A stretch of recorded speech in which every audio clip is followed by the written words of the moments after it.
My mom so she was in middle school when my grandfather was in jail. And the teachers knew that.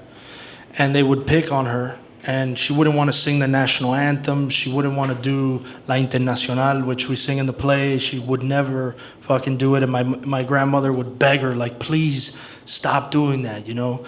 They're basically, you know, they started to kind of corner her in this place. And she told me that story about pray to Castro for a cookie. She was a middle schooler, so that's what it was. It was like, you're hungry? Okay, pray to God for a cookie. And of course the kids would pray to God for a cookie and no cookie would show up. And then they would say, okay, close your eyes and now pray to Castro for a cookie, and then the cookie would magically show up. And that's how they were brainwashing these kids. So all throughout the story, I have laid in there things of that nature.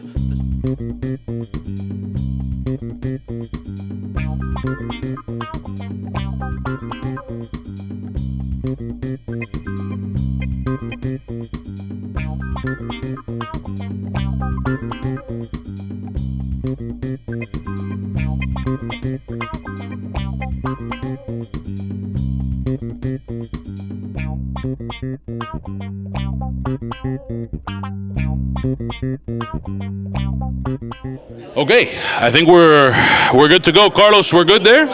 You're good? Look at this. Wow. Okay. Woo. Things are happening. Things are happening.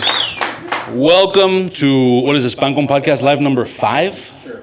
Sure, maybe. Thanks to all of you for being here. Every time we do this, we make it very difficult on ourselves by adding all kinds of moving parts. And so also thank you for putting up with all this 8 microphone mic testing and a microphone on a spatula and all of that stuff. Really appreciate it. I'm Nick Jimenez. Maybe people know. Mike Beltrán over here in the Dolphins hoodie.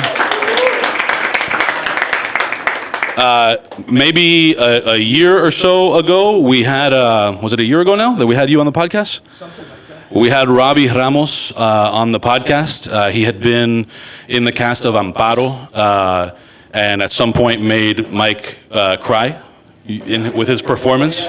Real early, too. Yeah, super early.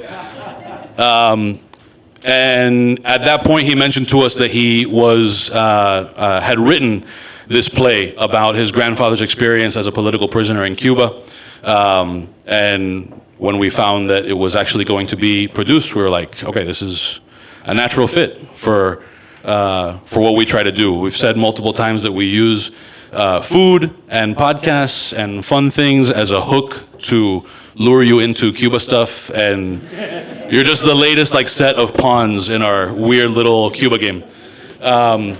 I want to thank the sponsors of this event, especially the first time that we've had a title sponsor of an event is Front of the House. That's why they get to be at the top of the poster board with the biggest logo and the whole thing.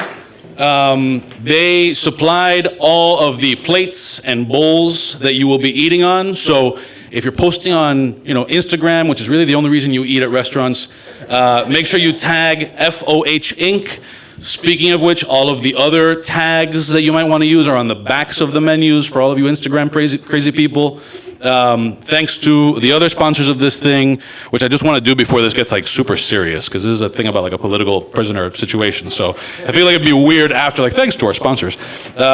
Slain Irish Whiskey, the Glendronach, which I hope I pronounced correctly, Petrosian Caviar, and Aquapana and San Pellegrino, the official waters of Pan Con Podcast. If your things are fizzy and make you not so thirsty anymore, thanks to them, we couldn't do it without them. Before we get going, I want to let Mike do a run through of the menu. Usually when we do these, there's an interview happening rather than a play reading, but obviously we don't want to interrupt this to kind of talk through each of the menu items. So Mike, and maybe is Tom, yeah, great. Awesome. Let's give it up for the production department here with the spatula microphone. This will be on sale on eBay after.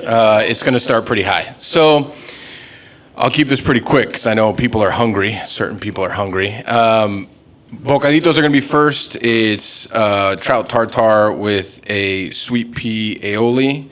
The first course is going to be our play on puré de malanga. So it's an aerated puré de malanga with a sous vide egg, sunchoke puree, crispy sunchokes, and Petrosian caviar that was provided by one of our sponsors. And for your main course, we're doing Florida snapper. It's a yellowtail snapper with enchilada de marico underneath it, a little spicy, really robust, probably one of my favorite dishes tonight. It's also currently on the Gibson menu. And then for dessert, you're gonna have a foie gras flan with rum drunken figs. So now I hand it off to Tom, to talk about cocktails. Hi everyone, can everyone hear me properly? Yeah, can everyone understand me? Yeah, we'll leave that till later. So just a couple of things with regards to the drinks that you're drinking tonight. The first one is a Chancellor Collins. It's basically an amalgamation of two drinks. The Chancellor, which is like an old port Scotch Manhattan, early 20th century. We've married that with a classic Tom Collins, obviously taking the gin out, gone heavy on the port with a little bit of Scotch just to give it a bit of boost. Obviously there's 5 drinks tonight. The idea is to hopefully get you guys kind of, is it peak or plateau at the right time, whichever one it is. So yeah, citrus as well, fresh lemon, an orange wedge just to kind of beef up that texture, and then topped off with soda. The drink that we're going to have after that is an artist's special, quite an obscure classic. I guess in the world of cocktails, you have like classics like Manhattan or a martini and old-fashioned.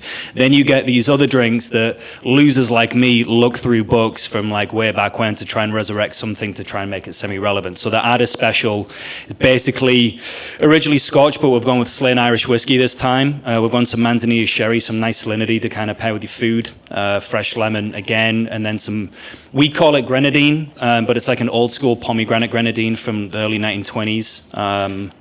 And basically it's like a nice kind of straight up drink, again with a little bit of acid, a little bit of salinity, a little bit of sherry, not too boozy.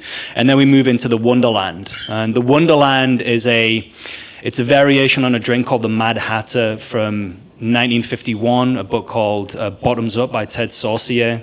I don't know if the Mad Hatter has any kind of connotation with Alice in Wonderland. I'm guessing it does. So the Wonderland is like a reference to that. We've taken out the rye, we've put in Irish whiskey, a split base of lemon and lime, a little bit of absinthe in there as well. The absinthe is minute, but it's just to give it like a little bit of freshness and brightness. We then move into the Clyde River, okay? The Clyde River is a variation on an old drink called the Fox River, which is an old-fashioned variation with cacao and originally Canadian whiskey, but we took it out, we put in Scotch, we call it Clyde River, one of the biggest rivers in Scotland. Let's finish off with peach bitters. Those who are a little bit concerned about the idea of peach, Scotch, and cacao, that's completely fine, but I think it's probably one of the best drinks you'll have this evening.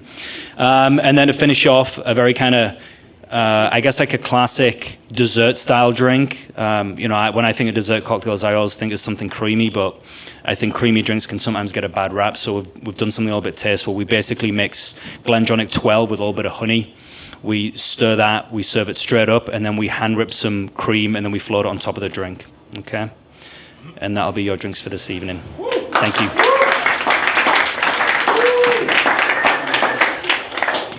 All right, I promise I'm not standing here because I think I'm extra, but just for cameras and lights.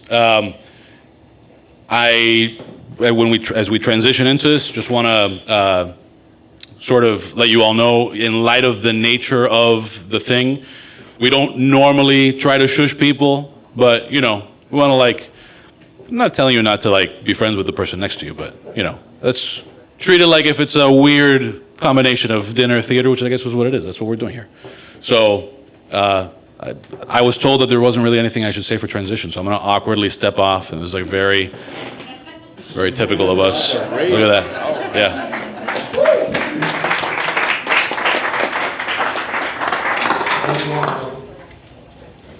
Now, The Walls Have Ears, a play by Robby Ramos. The setting, October 1962. Cuban Missile Crisis, a prison in Isle of Pines, Cuba, and a radio station in Miami, Florida. Scene 1, Cuba, the Modelo prison. Madre's office. A desk and 2 chairs, a radio is set up on a corner table along with a small office fridge. Madre, and Papo across the table from each other.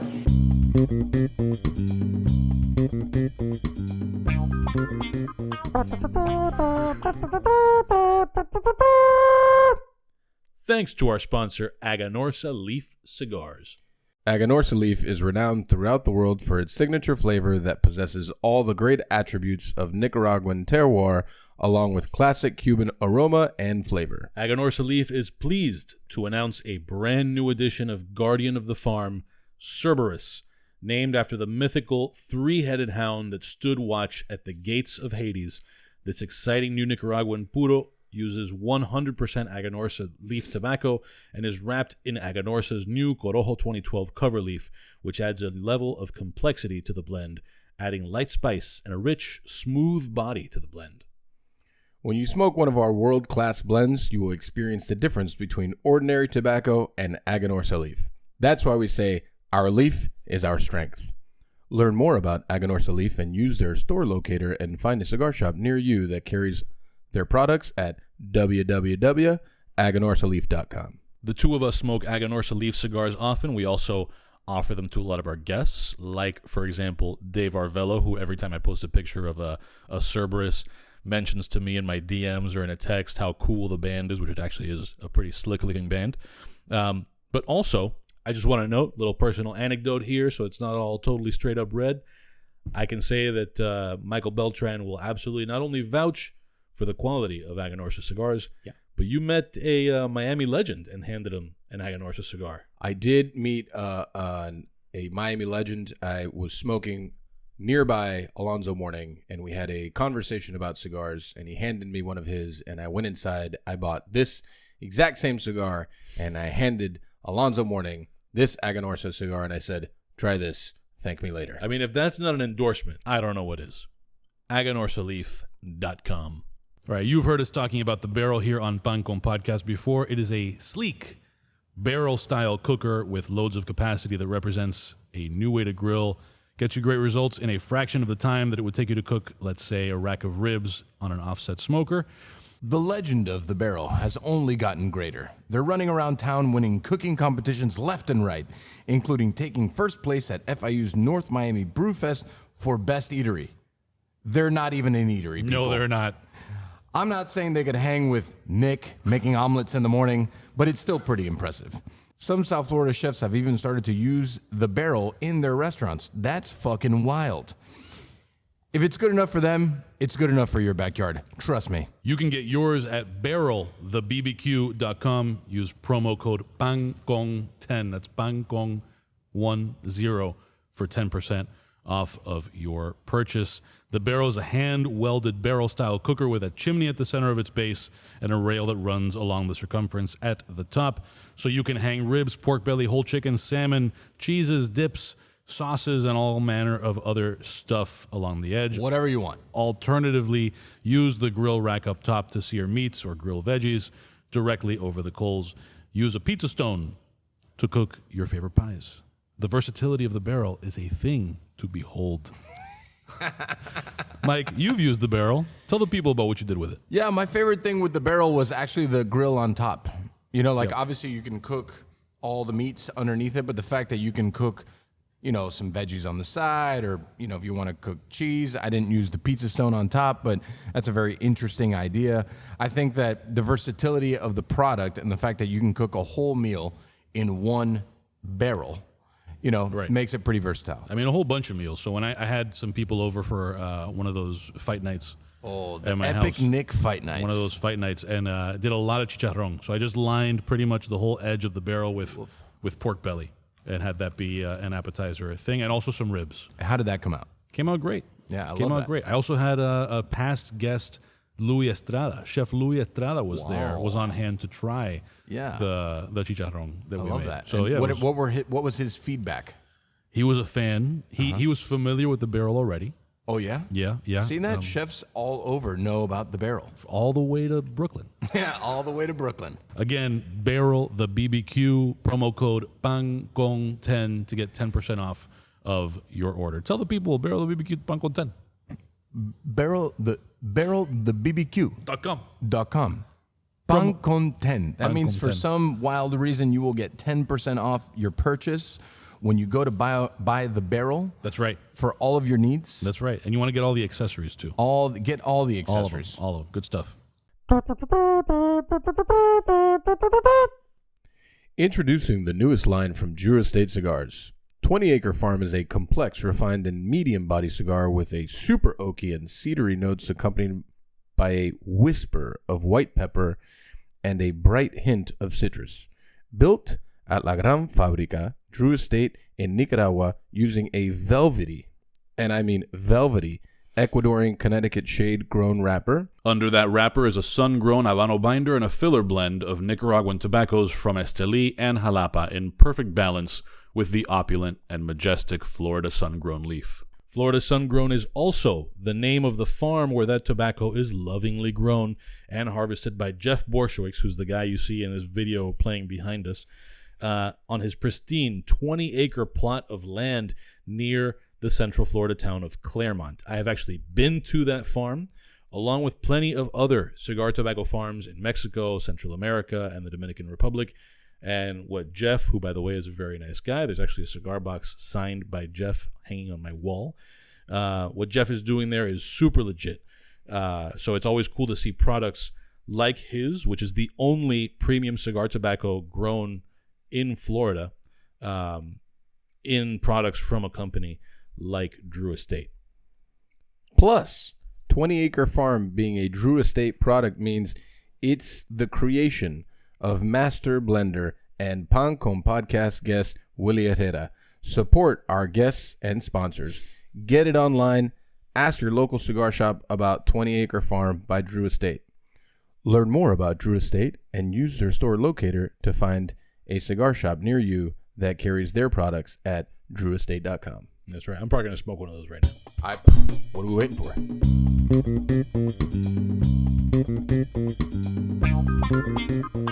All right. Wow. Thank you. Ladies and gentlemen, the sexiest trio Appreciate of that. this podcast to date.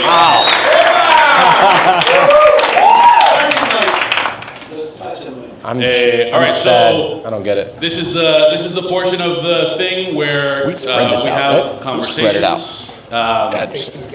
Yeah, spread it This out. is a person you have not met yet. Gabriel José Bonilla is the director of the play that you just saw a reading of. And of course, Robby Ramos wrote the play and is very much in the play. Also, I would like to note, nobody in this room has more training and jumping off the top rope than Robby, who is one of the stars of Heels on Stars. So, watch out. And then, of course, 8th grade basketball MVP. Thank you very much. Thank you. Award-winning, Elvis impersonating Santa Claus. That's right. That's right. And one-time chili cook-off champion. Never. That never happened. Michael Beltrán, still looking for that second trophy on his mantle. Thank you. And we will jump right into our podcast. For those who are listening in the internet world, because I don't know what the edit's going to look like, we just did a reading with 6 actors of The Walls Have Ears, written by Robby Ramos, directed by Gabriel Bonilla. And so I recorded it, and if you're consuming this outside of this room, we'll cut in maybe with some things for reference as you guys talk about it. So that's all I got. Go for it, Mike. Do what you got to do. Oof, I'm exhausted. And anyone else exhausted? Because that was like very intense. The ones that cheered for exhaustion. I'm exhausted. Like that was I told Robby as soon as it all ended, like he's 2 for 2, he's made me cry twice. First time, this time, I cried twice in the middle of this. I think, first of all, I've never watched a reading of a play. And I think I enjoyed it incredibly because you really get to focus on not just like the dialogue, but like the moment that's happening, because it's not there's no acting going on. You have to really pay attention to what's going on. And for me, I enjoyed it incredibly, and I'm super honored that this happened here. So thank you both for doing this here. For having us, dude. Thank you. So let's jump into like the meat of why. Let's talk about the why and the how and all the stuff and how we got here. But first, the why. The why was my grandfather was a 9-year political prisoner in Cuba. And when I was in New York just doing plays, acting, whatever, I always had like an inkling that I wanted to tell his story in some way. And in one of the trips that I took down from New York, I had a conversation with him. Yeah. It's not causing a problem, but your beard is insulating. I got you. Let me hold on. It's a wonderful. It's a powerful beard, dude. What am I gonna do? You know? Yeah. So I came down to. Do you guys hear me? I project. You don't hear me at all? Now, do you hear me?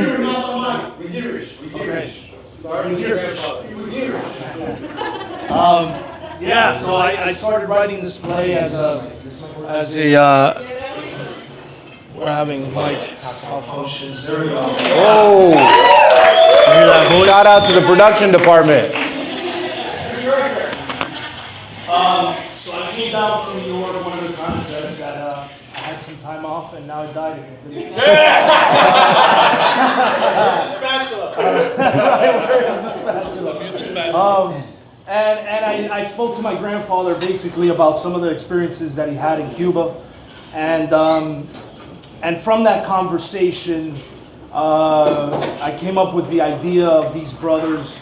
My grandfather had a really close friend of his who ended up joining the revolution, and he didn't see him for a bunch of years, and then that friend actually passed away fighting for the revolution. But I kind of made this like my own little fictional thing of these two brothers. I'm not saying I did it. I'm saying I can so see ashamed why of you. someone. Why? Because of this? Yeah, because of that. I'm kidding. I'm not. You say it like it's nothing. Why? Because of this? Like I'm overreacting, No, right? I'm not trying like to besides overstep. the fact that it says you're the guy who's plastering these posters all across the city. Come It doesn't also say you're part of a conspiracy group, a terrorist. Bullshit. Like it doesn't say you were planning on placing bombs all around Havana. Tell me where? In which warehouse? In what area? At what time? This is like a murder trial where no one has been killed and there's no corpse, but you keep insisting that there's this. According to these That's a bunch of nonsense. It's a fairy tale, pa. And then La Madre de la Revolución, who is a take a little bit on on Celia Sanchez, who was a real woman in the revolution. I want you to write lines. Lines? Yes, lines. Have you never heard of? Oh, you mean like sentences? Yes. I will not speak poorly about the revolution 500 Okay, times. I No, don't- hear me out. I'm being lenient. Thank you. I don't dislike you. I think, we're similar. How so? I'm human, all right? I'm not immune. Can you just... What? I'm sorry I interrupted you. I should have let you finish. I have a bad habit It's of... okay. You were saying? Can you tell me what I did wrong? Listen, it's just a poem you wrote for a class. It's just a poem. Exactly. But there's Exactly. certain political, institutions, and they have certain policies. And from there, it just it took on its own life. I assume with cooking, it's similar things. You start off with an inspiration for something, and then it becomes this other thing, and you get ideas from the ether. I mean, like, I was just talking to somebody earlier about that. It's like, as you start to write, you start getting these ideas, and you're like, where the fuck is this coming from? You have no idea. It almost feels like it writes itself. You just gotta kind of show up. Well, I mean, creativity comes in waves for me. So it's like, I mean, it could be a dry spell for a couple months, and then you just to get on a wave, and you just have to ride it. And I mean, I can't imagine what it is to write something that's so personal to so many of us, right? Especially in this city, and I mean, that's why, this can be incredibly emotional for so many people, especially when you guys premiere on the 8th, you said, right? The 8th, yeah. So then from the writing to the directing, how did that go? Where did that start?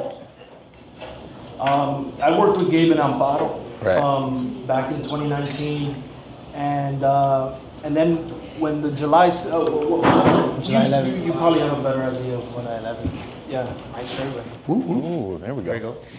Yeah, so around after the protests, July 11th protests, it started as Robby was like, hey man, we should get together and read scripts, and we should get a group going and just kind of like bounce ideas, and maybe we're directing, maybe we're writing, maybe we have auditions, whatever. So we got a group going, and we read the script for the first time, and it was around the July 11th protest, right? Yeah. And at the time, my girlfriend's brother, my girlfriend who was in the Spanish cast of this, by the way, we have two casts. This English cast and the Spanish cast goes up April 28th. So at the time, her brother was still in Cuba. And do you guys know what recargas are? So basically, to keep in touch with your family in Cuba, you recharge their phones, whatever that company is. It's called EDEXA. So you buy them like these data packages, right? And July 11th happens, and the island goes black. And internet's out, and people haven't spoken to their families in a while, and videos aren't coming out. But if you had these data packs, if you had like your phone recargado, you could still be in contact with people over here. So my girlfriend Diane, she was like, well, no, we'll start recharging, and we'll see what happens. And it turned into like helping someone in the island to helping 2 people, 3 people, 4 people. And Robby was like, why don't we do a read and invite a bunch of people to come out to the read, and the donations go to the recargas. And that turned into a whole other thing. We ended up recargando like, I don't know, 11,000 families in Cuba that hadn't spoken to anybody, but it started with the play. So then we just kept the ball rolling, and we were like, well, no, this read was a hit. Let's do another one. We did a second one in Miami, and we were like, we could do this in LA. Why not? Because I moved to LA, and we did it in Los Angeles, which is insane to have a read in Los Angeles, pretty much packed, sold out, full of Cuban Americans who didn't know each other either. Like they were like, wow, I didn't know there were so many Cubans in LA. We're like, everywhere. Yeah. And here we are now, putting it up in April. So it's been a process. Yeah. In the process of like the writing of the thing, do you find yourself emotional writing it, reading it back to yourself? I think so, man. I mean, part of writing is like, I don't love it. You know what I mean? Like it's painful, but also it's painful to show it to people because it's a part of you, like acting, I can kind of hide behind these characters, and, I'm jumping off the top rope, like Nick said, I'm playing all these different things, but with writing, it's like, that's me. Whether the story is about me or not, it's like, I think this works, and this is what I think about love, and this is what I think about the world, So you feel exposed. Yeah, I mean, that's creativity, right? Like anytime you put your creativity out there to the world, especially if you care a ton, it's, you're telling a part of your story, especially in today's world where people can tweet or Yelp or whatever that this is trash or that's not trash, and they have no idea what they're talking about, or, they don't care about it as much as you do, or they don't understand the story. It's very quick for people to judge, and it takes a lot for you to put your creativity out there to the world. So, I mean, I applaud you for that. The directing aspect, do you find yourself emotional, or do you find yourself just directing? Well, I mean, for this specifically, so this is my first time directing, right? I assistant directed The Cubans back in 2020. I associate directed something very soon, both with Vicky Collado, who's back there over there in the corner. Hey. And as a director, I mean, I still have my actor brain on 24/7, so I'm still trying to figure out how you divide that. But even taking myself out now, I mean, this story hits so close that I'm in it. You saw me back there. You were like, dude, I didn't know if you wanted to drink or not because you're drinking water. I couldn't. I was like watching you guys, and I was like, touching. I'm just as nervous back there as over here. I mean, you were in it. For me, I needed drinks the entire time. They couldn't refill my drink fast enough. I couldn't imagine writing it or directing it and not feeling incredibly involved. Like, from the chef's side, you direct a kitchen, and you watch them all work, and you want to touch all the things and fix all the things that they're doing because maybe they don't understand it the way that you do, or how you thought it should be said, and obviously through the rehearsal directing process that would get fixed, but I couldn't imagine sitting there watching it and not being able to touch it and fix it at the moment. I mean, it's kind of like you trust in your actors to do the thing, but it's been a big collaborative thing from the get. And that's like the first day of rehearsal, I was like, guys, I may have a few answers, but I have a lot of questions. So we'll figure that out together. And at any point, you know, we're all like, hey, maybe this doesn't work out. I definitely don't know what that means. Mm-hmm. And Robbie's in it too, like, you know what, this isn't a thing. So I kind of steer and just like let them go with their initial instinct, which is usually right. So the first one is the 8th. Well, so we're doing a preview April 7th, and that'll be our first like performance in front of a crowd. And then April 8th is the opening night, which is like a gala. There's going to be an after party. The ticket includes 2 Havana Club cocktails. And Yoli Mayor is also going to be singing at the after party. So that's more of it's going to be an event type of thing. So that's our opening weekend, man, April 8th. So you guys were telling me that it's what, 3 weeks in English and 3 weeks in Spanish? Yeah, so I originally wrote it in English, but I think I've always wanted to, kind of like in Glorious Bastards, you know, like that Quentin Tarantino thing of having the actual language that's supposed to be said, heard, you know? So I'm interested myself in like hearing the Spanish and the English collide, because the radio guy is still gonna be in English. We're gonna have subtitles. So it's gonna be like true to the text and what those people should be speaking. Madre, when she calls the radio station, is speaking in English. But it's like, we got Susana Pere, who's gonna play the part of Madre, and her English isn't great. But that's part of it, is like, I want that to happen and to see what actually that exchange with Bill Kenny would be with this woman who maybe doesn't speak the language correctly, but like she's trying to learn this thing because she has something she needs to say, you know? How big is the crowd going to be? 178 is how, yeah. We actually have a little model of the stage that I would love to. I'm super excited about this stage. Can I pull that out? I feel like it's like show and tell over here. Relax a little bit. Take it. Yeah. So, can you take the top piece off? Just take that. Yeah. So super excited about this. We're doing this in the round, which for those of you who don't know what that means, it's like 360 theater, wherever there's something going on the whole time, right? So, in this version that we have this way, I'll try to maybe hold it like this, so you have like an air view. To the left would be the DJ, the radio station in Miami.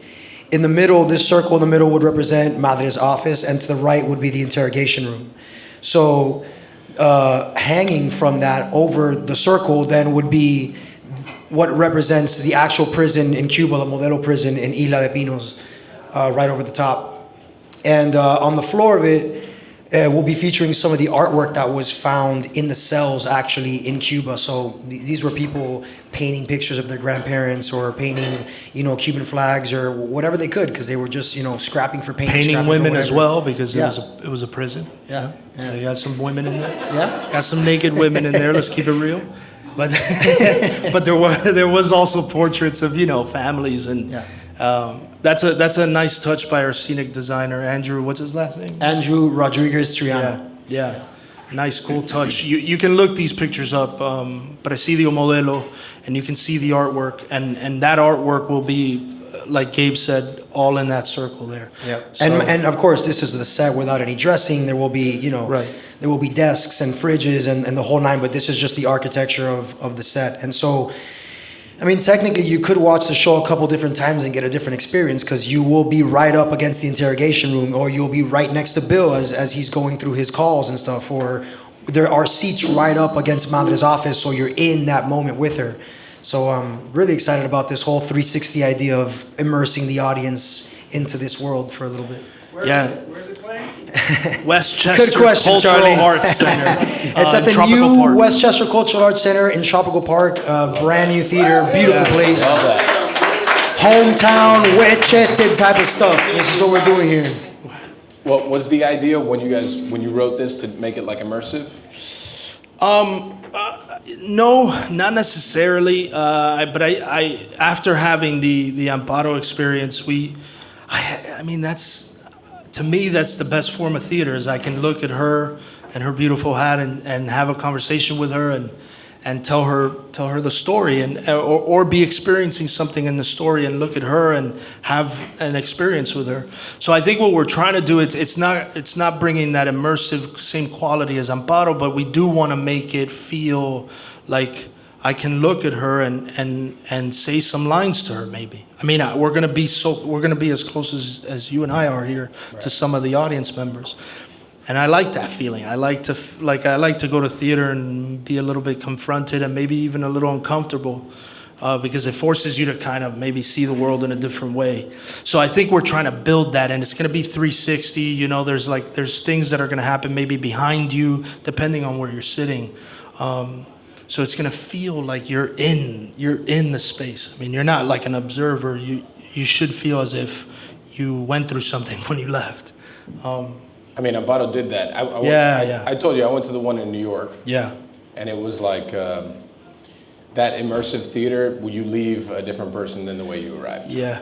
And for just what we saw today, I think the same thing will happen. Especially, I love that it's happening in Westchester. I know, me too, I mean, man. that's like me too. the best. Me too. I couldn't think of a better place to put a story about Cuba than Westchester. I agree, man. I agree, and I think we want to get some of that crowd that maybe doesn't go to theater, but like we're trying to tell. Why I did this, and you asked this in the beginning, was because I felt like I needed to let the older generation know, like the younger generation is going to keep telling these stories and what you went through, and it's one of the monologues in the play. Yeah.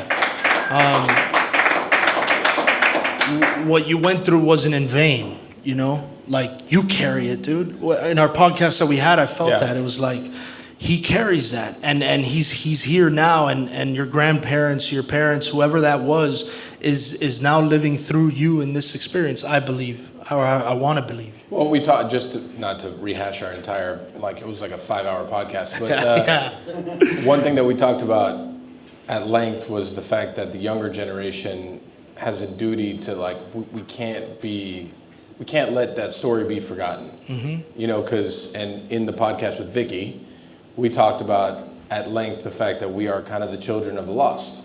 You know, our story is not told. Our story is not represented.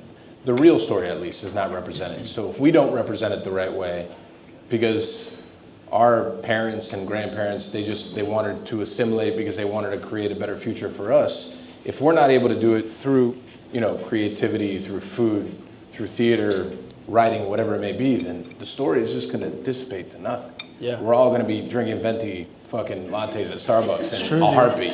You know, there's not going to be any more ventanitas, there's not going to be any more cotaditos, there's going to be nothing. Yeah. So, you know, we have a duty, because if not, this shit is going to get lost. And that's why, you know, that's why I said Robbie's got me 2 for 2. I'll cry through all these things because they mean something to me and so many other people like me and like us, because it is, sadly, it's a story that's not told enough. And I think too, Mike, like if you look at the film history, let's say, like the movies about the Jewish, what the Jewish went through in the Holocaust didn't really start until the 90s, right? So that was like the children and grandchildren of these people who went through that. And I think similar to our situation with the Cuban Revolution and what happened there, like now is the time. Now, it's Gabe, it's you, it's me, it's people of our generation to be like, hey, this happened, you know,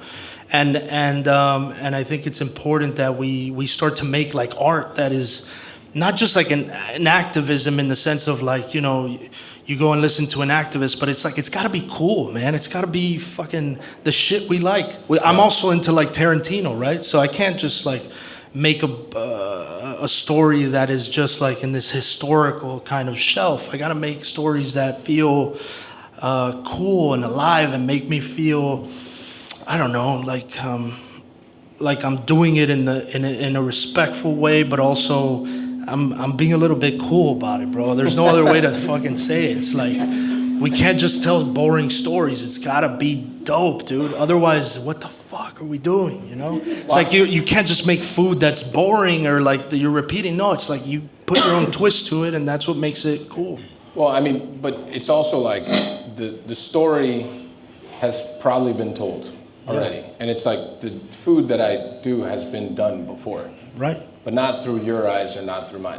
Right. And it's the truth that, you know, like, this is the fact that we have been allowed, like, to be free and to be able to be creative and to have a passion and to be able to tell our story, to be, you know, have a freedom in that. That freedom has allowed you to do that.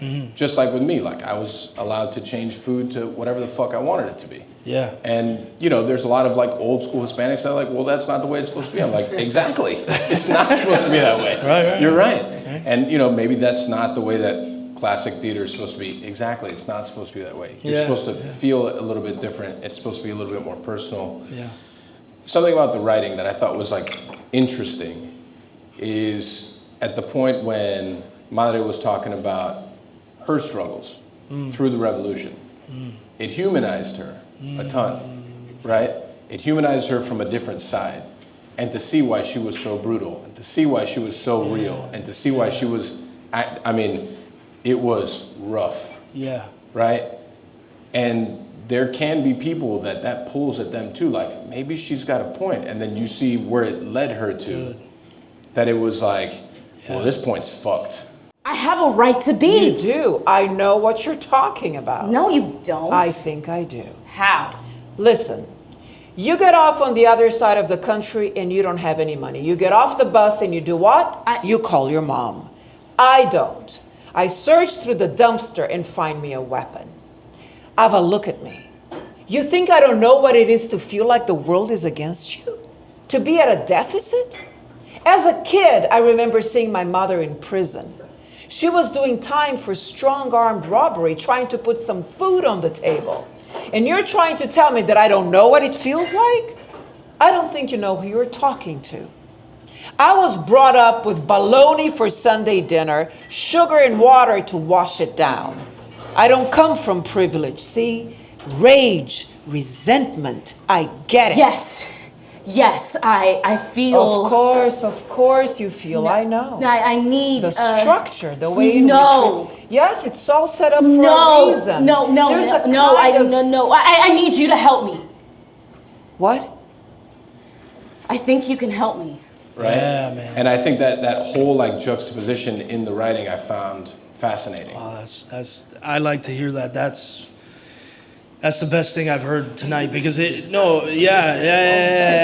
it's like because I told Monica this, who's playing Madre. It's like I want to humanize that side of the fence because it's not black and white, dude, and it's not that easy to just say, oh well, they were wrong or they like. No, man, people have so many different experiences, and that's part of why telling the story is important. Is like this shit will happen again. Right. In another form, because we're human beings and we make those decisions and those mistakes sometimes. So man, I love to hear that, dude. Well, it quickly turns in the writing, right? Then when he starts talking about hearing the boots and like hearing the gunfire, not being able to sleep, and like that. I mean, that's the part that got me. Yeah. And then Bill Kenny comes with the Schaefer beer commercial, and I was like, fuck. I mean, this was great. I am on a fucking roller coaster right now, and that's awesome. Rafa stops struggling and breaks down. Rafa, I'm sorry, Rafa. Shh. You have her come back in here. Easy, Rafa, easy. I'm here now, Rafa. I'm not leaving, I'm here. Lights down, Papo Rafa. Lights up on Bill Kenny at the radio station and Madre alone in the office, listening to the radio. There are times when only an ice cold beer will do. And there are times like this one when it's got to be Schaefer. Schaefer gives you the most rewarding taste in this man's world. The pleasure of this beer doesn't fade after just one glass or two. Even after your thirst is gone, the pleasure of ice cold Schaefer keeps coming on. Your last one is every bit as rewarding as your first. That's why Schaefer is the one beer to have when you're having more than one.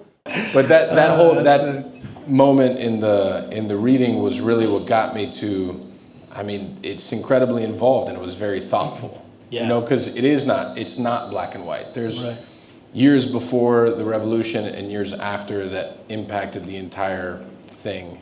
And it was incredibly well done. So Cool, cheers man. to you. Cheers. Thank you. Yeah.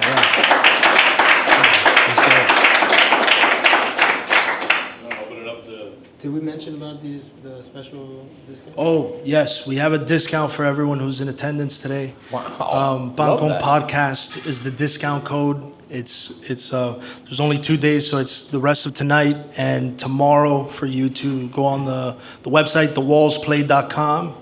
And that's the Bancom Podcast, right? That's the podcast I'm on? Okay. Sorry, I dude. think And that's so. no I'm not disrespect. That's no disrespect. That's just simply I mean, there's so much going on, dude. And producing and writing and acting. So I'm a little, where the hell am I right now? But yeah. So Bancom Podcast, and you get 15% off. Awesome. Love that. No blackout dates. You can do that. No blackout dates. No blackout dates. No blackout days. You can get. That's kind of special because we're not opening up like that for everybody. So you can get a ticket for now or for the Spanish one or whatever date right, is right. it works for you. love But it's up only for what? Till tomorrow, Tuesday. Yeah, till tomorrow night. So Yeah. we're trying to get you guys to do it right now. Yeah, get in there. Get on your phone. I'm not gonna pressure anybody. I'm looking at every one of you, but We're getting everyone liquored up Yeah. enough that you can do this right Yeah, now, exactly, right when you leave. exactly. I love that. The code. Bancom Podcast. Podcast. Bancom Podcast, not Panko Podcast. Nickel. Yeah, not Nickel not run you Pumpkin through it. Podcast. Somebody write it Not down pumpkin. for him, dude. Yeah. Somebody write it down Not a for him, Pumpkin please. Podcast. None of that. Bancom Podcast. Like a podcast sandwich. Like a podcast sandwich. You want to open it up to audience? Let's do it. Q&As? Are there questions? Who wants the spatula? All the I way know to my man. making it Cachorro real in easy the back for me. is ready. Ow. We got a question in the back from the Cacharro man himself.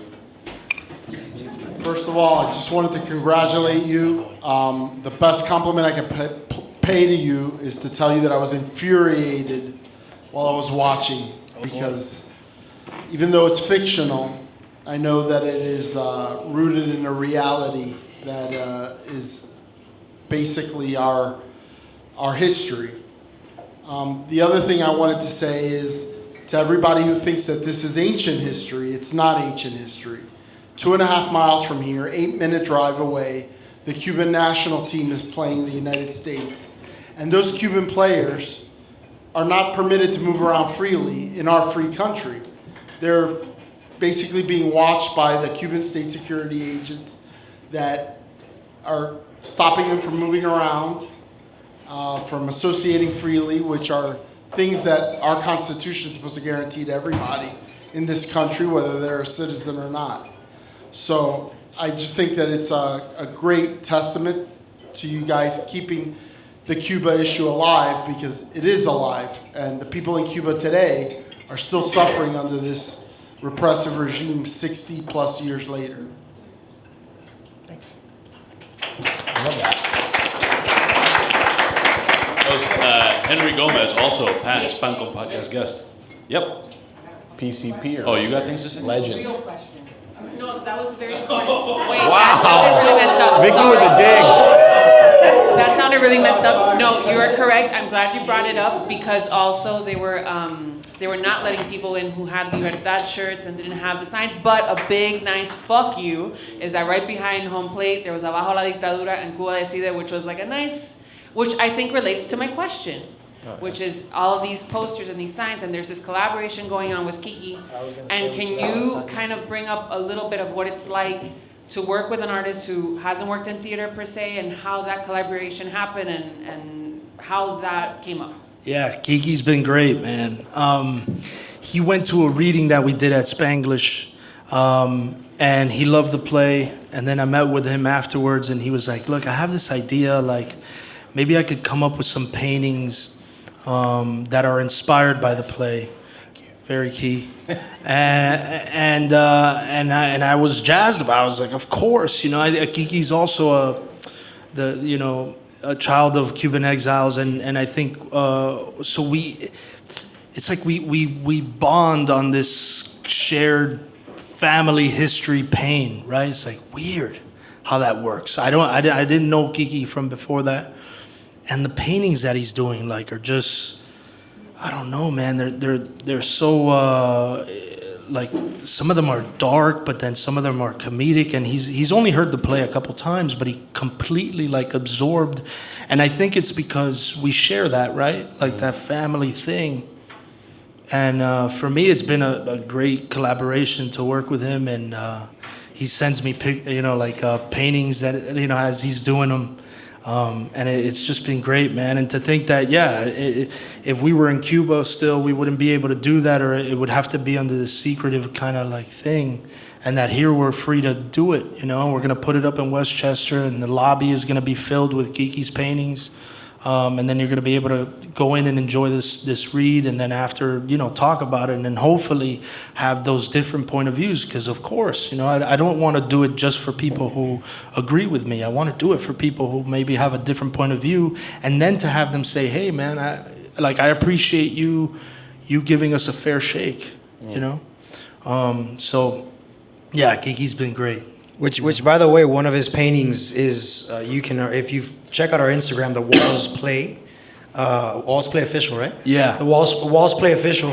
One of his paintings is basically one of the flyers. The Che and Drag poster is done. Yeah. That Che and Drag poster is a real thing. Yeah, Kiki so you did can the check Che that and out. Drag, yeah. It's cool, man. Yeah. Oh, Noah. Author of our All the Things music, right? Legend.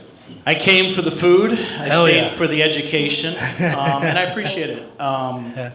It's important. It's an important lesson. And Robby, I know you talked about your grandfather being a political prisoner, and I don't know if you have any more stories to share or some insight. But was this based on that, and were there some lessons from that came a part of this story? Yeah, I think the takeoff point was definitely the stories that I heard from him. The setting of the play, Presidio Modelo, is the one that my grandfather was in, one of the ones that he was in. He was in 3 different prisons. And, I think I wonder what you think about this, Mike, but like a lot of that generation doesn't want to share that with us, like they're trying to take it with them. And I really had to just be relentless with him, and I think, I don't know, towards the end of his life, he started to open up a little more about those things that he went through, and he actually wrote like 30 pages of a journal where he detailed some of the things that happened to him from when he got arrested up until he was let go.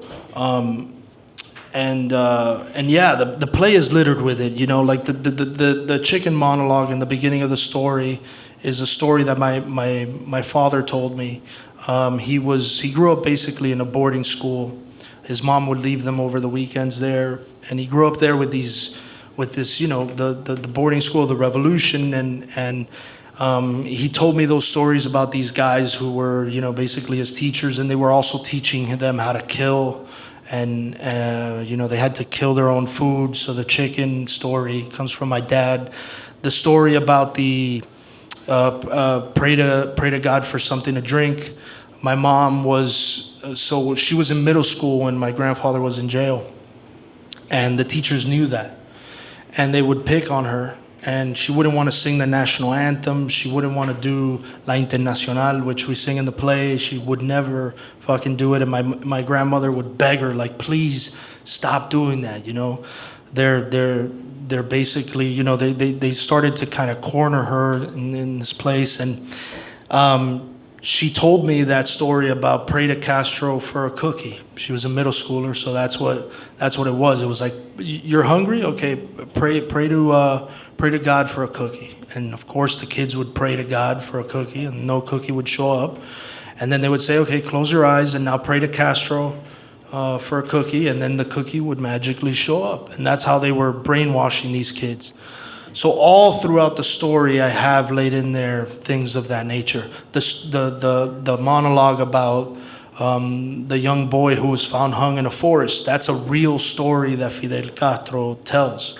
And so, yeah, the play has a lot of that realness in there. I just kind of used my grandfather and what he went through as the springboard.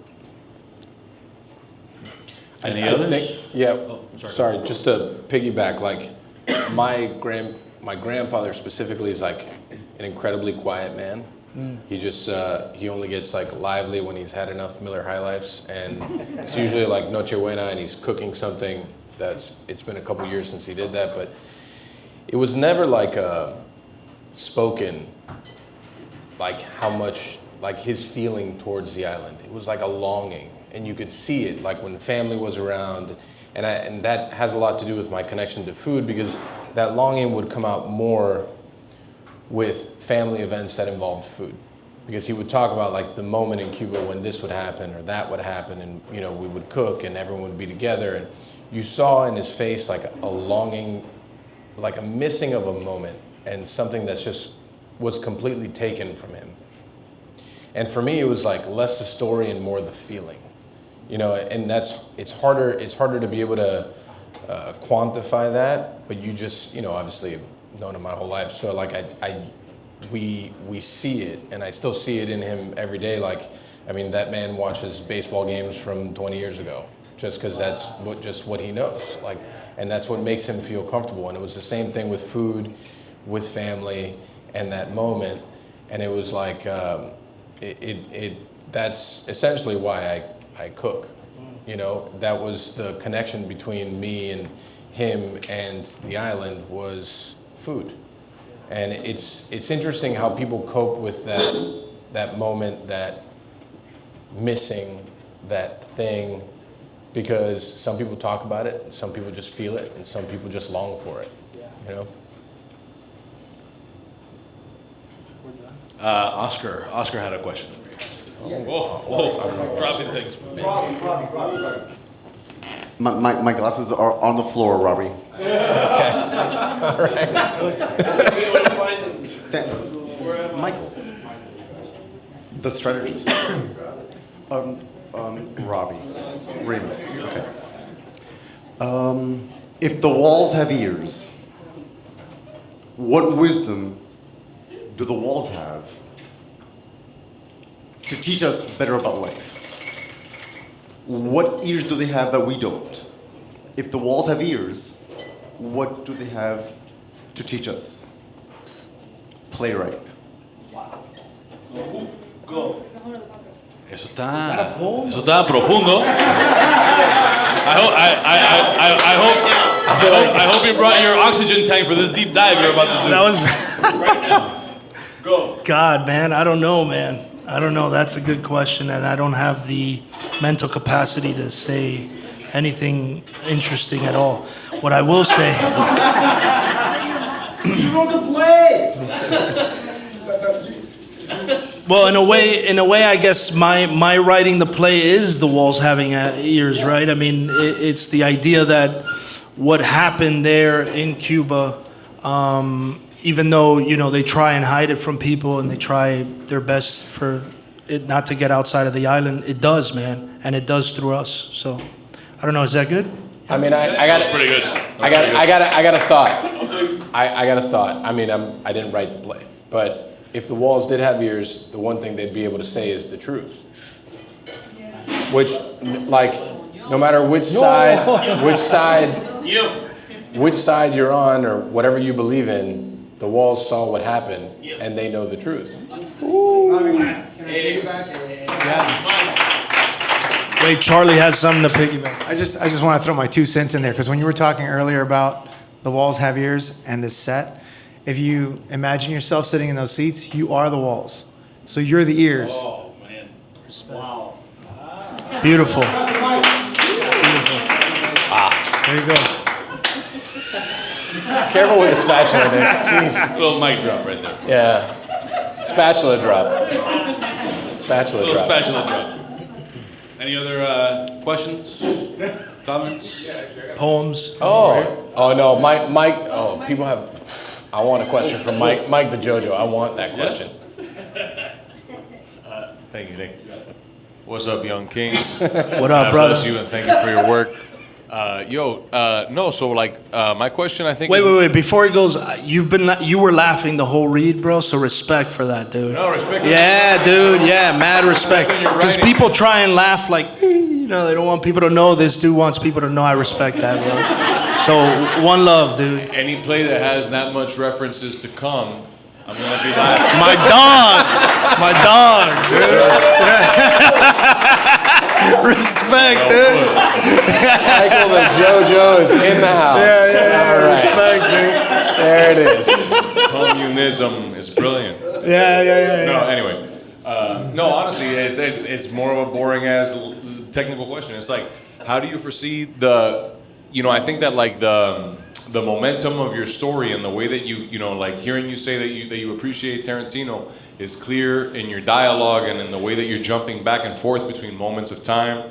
It's beautiful because you can follow the story, but at the same time you can follow the dynamics of the way these individuals feel about each other. Sick. And like the feelings between them kind of dictates the dynamic of the story more than the passing of time.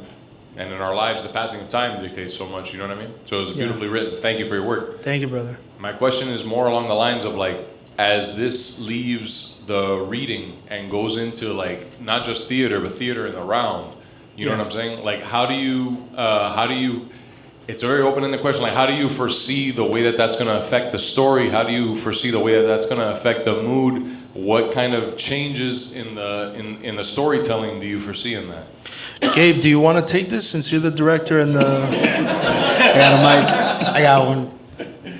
I think putting it in, I think the best way to do this story justice is to do it in the round because we have these stories happening simultaneously, these conversations. I mean, really immersing you in the world. And if you missed a little bit of this, but you got what you didn't get here, then it's like you can come back again and still live that world. But the best way to do it, I think, really is to do it that way in the round. It's very much like Amparo in that sense that like you could like see one scene and like not even witness Absolutely. what's happening, but still get the story. There are some things that, granted, because it's in the round, no matter where you stand, you're gonna block somebody or you're gonna be facing this way, and that's okay because it is you're living in the world of the moment. So if you were living here at this moment in this room, you didn't get that at that other room, and that's fine. Yeah. So I think the best way to do it really is like that, and it's up to these guys. Really, we give them the canvas and they paint it, so they help drive the story. Yeah, that's great. Yep, this is JD. This is by the way the producer of the play. Tell us about the affiliation of Rosa Maria Paya and what that means to you guys. Yeah. Rosa Maria Paya and Cuba Decide are joining us. They're sponsoring us, and a portion of our proceeds from our drinks at the show will be going to them. Rosa Maria Paya to us is, she's an icon, and she's somebody who's at the forefront of this movement to let the world know what's happening in Cuba. And I think it's the absolute perfect person to pair this play with. And we actually did a private reading for her. And she came and she listened. And it's interesting to do the play in front of people who lived it, I don't know, as a writer, I'm a little bit like, because, I'm trying to tell their story and I'm trying to be as authentic as I possibly can be to the truth, like you said. And to have her co-sign the play, I mean, it's like, it's invaluable, really. Yeah. I'm like the fact that she's even been on our podcast, twice? Yeah. Yeah, well, yeah. Once she kind of interrupted. Right. We invited the interruption, one of these live podcasts, because it was recorded just after July 11th. Right. Yeah. I mean, she is, if not at the forefront of what we're all talking about and what we're all fighting for. Yeah. I have a question. Sorry. Wait, by the way, before we leave Rosa Maria Paya, Easter Sunday, there will be an event hosted by Rosa Maria and Cuba Decide. So if you're looking to, when you want to buy tickets, Rosa Maria will be there, Cuba Decide will be there, and there's going to be like a whole Easter event. Yeah, we'll have food for you guys. This is a foodie group here. We have food for you guys. We're going to have drinks for you guys. We're going to have it all. So, yeah, Easter Sunday. I have a question. Yes. For both of you. So, in the writing and in the directing, And it's like, so when you write something and you direct something, you feel a certain way about it. When you do it for, and this is for also for you guys, when you do it for 3 weeks, 6 weeks, 8 weeks, a whole year, does it lose steam for you? And how do you keep them like on pace to understand what the overall meaning of this thing really is, personally to you and to both of you, right? Because like, for me, it's one thing. Like our food is a tangible thing. I can touch it. I can fix it at the moment, you know. And I'm not everywhere at all times, but I can do things. I mean, acting is a feeling. Yeah. You know, like, I mean, they moved us. Yeah. Tonight. So like, how can you tangibly do that every day for X amount of time? Man, the shortest and quickest answer I can give to that is we did Amparo for 8 months. I was just gonna go into and that. Yep. Yeah, we did Amparo for 8 months, and there was definitely times where, you know, it felt hard to have to relive that story. Well, but not just 200 hard, times. but did it feel like a job? Certainly, right. Yeah, it gets to a point where that is true. But then you have a moment where you're staring at somebody and you're telling them the story, and you see their eyes light up, or you see an old woman crying in the audience, and all of a sudden you're rejuvenated. You know, so I think that by doing the work, just showing up, you know, because it is a job at some point. Right. But you show up and you just hope that something magic happens that day that reinvigorates, you know, your ability to tell that story.